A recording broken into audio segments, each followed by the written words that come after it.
Веско, здравей, ти си един от най-опитните в състава на Арда. Как ти се струва отбора? Готов ли е за поставената цел първа лига? Здравейте, мисля, че всеки един, който е дошъл в този отбор, е дошъл с тази мисъл единствено и само да се класира отбора в първа лига. Така отбора се направи в движение, нов отбор, но мисля, че нещата лека по лека взеха да се получават и имаме реален шанс да се класираме.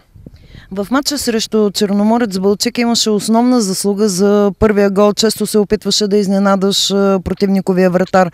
Определено си един мултифункционален играч. В крайна сметка важното е треньора да е доволен, да си върши работа на терена и най-важното в крайна сметка отбора да печели. Имаш доста добра техника, шутираш в момент, в който вратарите очакват да направиш нещо друго, изненадваш ги. Може ли да кажем, че си нестандартен играч, готов да изненада противника във всеки един момент? Старая се, да. В крайна сметка нестандартните решения в някои случаи са печеливши и се опитвам да използвам това нещо. Прави ми впечатление, че си доста тих, скромен, не че ти правя комплименти, лични наблюдения, не приказваш много. Това ли е рецептата за успеха или ти предпочиташ да говориш на терена с действия? Не, това е част от характера ми, просто съм такъв. Това, че не говоря много като цяло, не означава, че не съм комуникативен човек. Който ме познава, знае това нещо, особено моите приятели и семейството. На терена това не знам дали ми помага в крайна сметка, но такъв съм си. Кой те запали по футбола? Реално никой не ми е казал играй футбол или направи това, направи онова.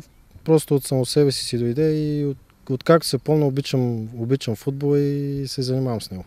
Какъв щеше да станеш, ако не беше станал футболист? Не мога да си представя.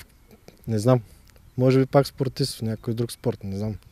Какъв е Веселин Марчев извън терена? С какво обича да разпуска? Какво обича да прави? Най-обикновен човек съм си, като всички останали. Най-много обичам да разпускам с сина ми.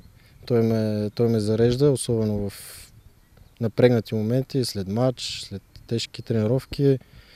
Ми вдъхва така сила и с него най-вече обичам да разпускам.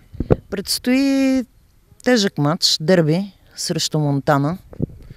Абсолютно да, доста тежък матч. Може би един от най-важните на този етап. Надявам се да покажем добра игра и да зарадваме феновете.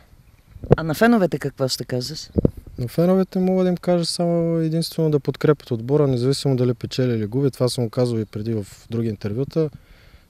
Много са важни феновете. Друго си когато има подкрепа и те мотивира допълнително. Пожелавам и колкото може повече на стадиона. Благодаря ти за този разговор. Да.